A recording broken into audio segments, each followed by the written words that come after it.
loob ng isang madilim at mapanglaw na gubat, matatagpuan ang nakagapos at kaawa-awang tao sa puno ng higera.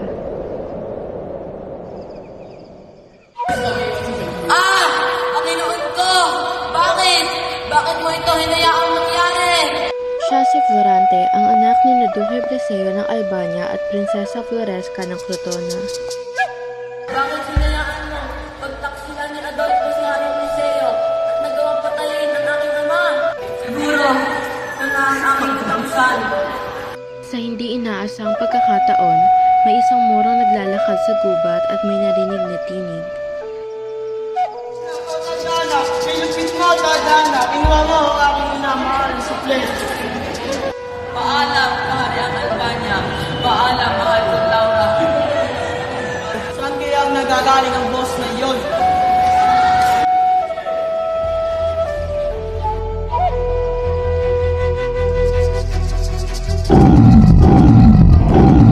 Napatay ni Aladin ang dalawang mabangis sa tigre at pinakawalan ng nakagapos sa San Florante.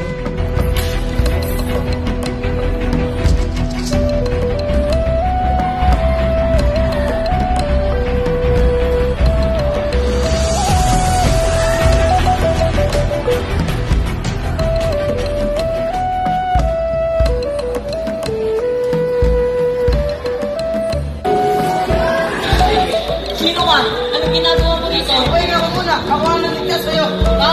Hindi mo ba napapansin na tayo magkaaway? Sa Moro! Angal, ginanagawa mo lang ang iyong pasari. Kung gayon, salamat.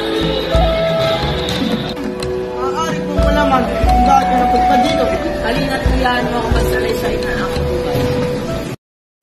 Ako si Florante, anak ni Duque Brescio ng Albania at Prinsesa Floresca ng Crotona. Isang buwile! Yung iyong kasama pinsan! Ito ay para sa'yo! Bakit pa kailangan umalis? Marami siyang matutunan doon sa Atenas. Kung hindi siya mag-aaral, paano na ang kinabukasan niya? Ay, sino mag-aalaga sa kanya? Sino mag-aalaga sa anak natin? Huwag kang mag-alala. Alagaan siya ng mga guro doon. Pinag-aral ni Duque Brescio at Prinsesa Floresca si Florante sa Atenas. Florante, maligay ang pagdating. Ako nga para sa hindi nga ang nililibilin. Salamat po, aking guro. Huwag ka mag-alala, Florante, ang gusto mo nandito sa atin. Doon na nagalit si Adolfo kay Florante. Isang hapon, inipon ni Antenor ang kanyang mga estudyante. Ipinahayag ni Antenor ang pagkakaroon ng dula-dulaan. Habang nagsasalita si Florante, bigla siyang inatake ni Adolfo. Pinigilan ni Menandro si Adolfo at iniligtas si Florante.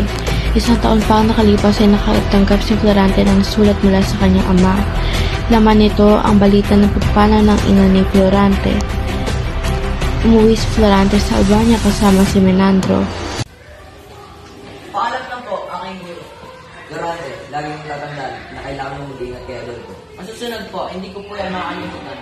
Paalam, Florante. Menandro, mas mabuti pang samahan mo si Florante sa Albania. Maraming salamat po, guro.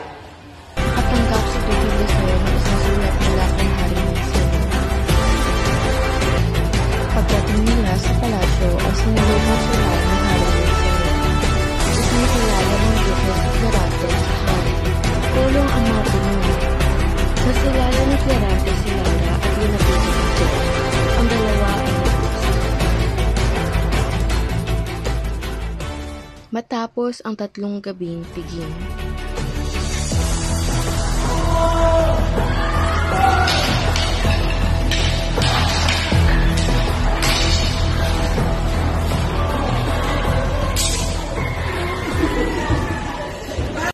Nagtagumpay sina Florante sa digmaan.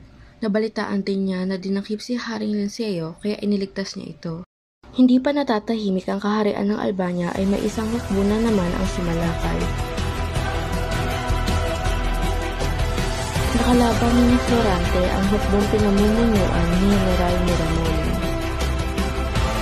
Sa matutong labanan ay nagapi ni Florante ang mga kalaban. Matapos ito, nakatanggap si Florante ng bina mula sa mahal na hari at pinababalik siya sa Albania ng mag-isa. Pagdating ni Florante ay tinakip siya at ikinulong ng 13 araw.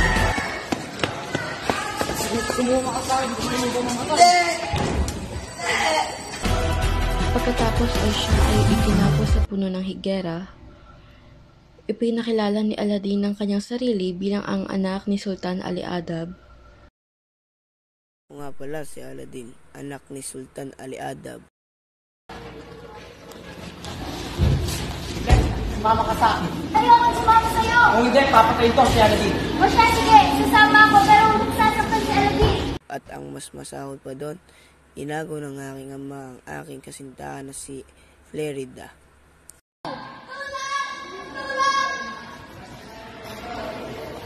Pamamagitan nito, magiging akin ka.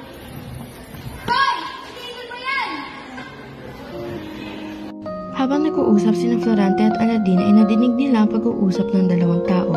Laking tuwa nila nang makita nila sina Laura at Flerida.